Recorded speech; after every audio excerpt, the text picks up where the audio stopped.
जी sir, आपने बिल्कुल दुरुस्त फरमाया कि पाकिस्तान तो आपस में इत्तेहाद की कोशिश करता है, लेकिन हमने देखा कि सर जिस तरह से हमारे खिलाफ इंडिया इस्तेमाल करता है अफगानिस्तान की सरजमीन को, इसी तरह से इंडिया ने ईरान की ज़मीन को भी इस्तेमाल किया है। तो इस लिहाज से पाकिस्तान को इससे पहले भी हमने देखा कि धमकियां भी दी गई थी।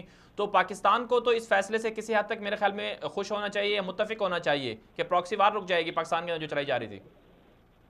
ये बिल्कुल ठीक है। ये हम समझते हैं कि इंडिया जो है वो प्रॉब्लम क्रिएट करने के लिए अफगानिस्तान की सरजमीन को भी इस्तेमाल किया, ईरान की सरजमीन को भी इस्तेमाल किया। ये कलभूषण जावेद जो पकड़ा गया ये ईरान की सरजमीन से आया था हमारे इलाके में। और इसी तरह फिर ये जो हमारे कई बलूचिस्तान के इलाकों में ईरान के अंदर कोई लोग दाखिल होते हैं तो उनके पीछे भी ये राह और ये लोग हैं जो मुसलमानों को आपस में लड़ाना चाहते हैं। तो इन चीजों का ख्याल रखना बड़ा जरूरी है।